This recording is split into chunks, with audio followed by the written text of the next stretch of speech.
Welcome back. This lesson will be about the language to use within a group discussion. But before we begin, I want to take a poll. What online video conferencing site did you sign up with after our last session?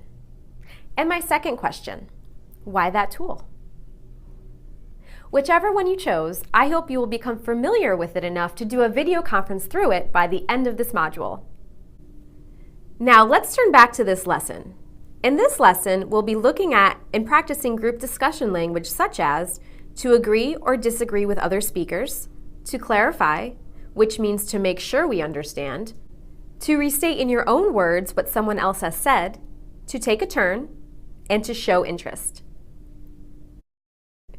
Whether your group discussion takes place in person or online, you will use similar vocabulary, so the expressions you learn in this lesson will be very useful. Let's start with the language we use for agreeing and disagreeing. In the first conversation, the meeting begins and everyone agrees with the agenda.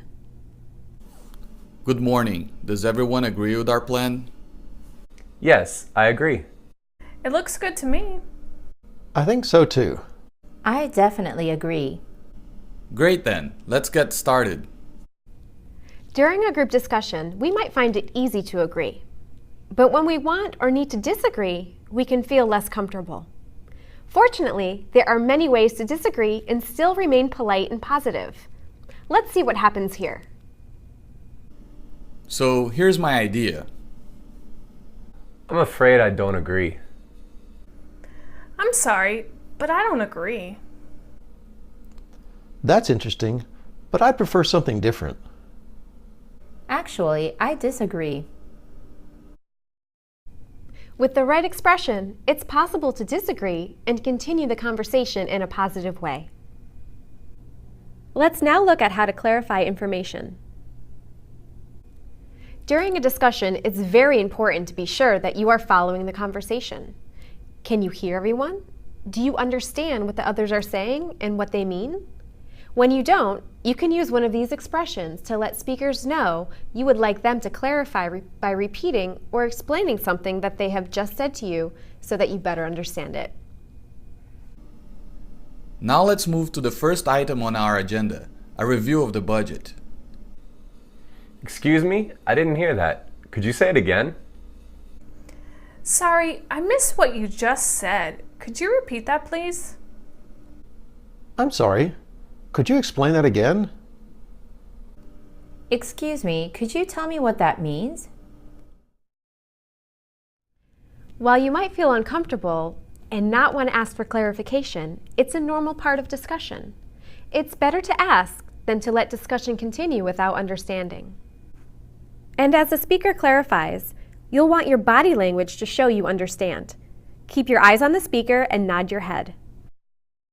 Finally, you can let the other person know by saying you understand or actually restating the information. Thanks. Now I get it. Thank you. It's a lot clearer to me now. Let's look at how we can restate what we've heard. Restating is a great way to confirm that everyone in the discussion understands. You can use these types of expressions. I understand. We're going to discuss money first. I see. Our first step is to look at how much money we have and how much money we can spend. In every group discussion, you not only want to listen to the other speaker, but you also want to make your own contributions. Let's listen to ways you can let others know that you have something to say. Excuse me, can I say something here? Could I interrupt you for a minute? Sorry to interrupt, but I'd like to say something here. Of course, it's equally important to let everyone in the group have a chance to speak.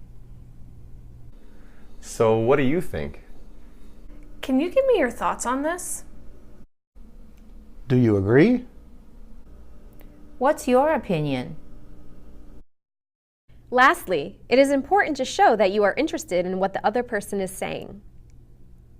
Now, as the others add their opinions and more information, you can continue to show your interest with a friendly face and positive comments like, "That's interesting."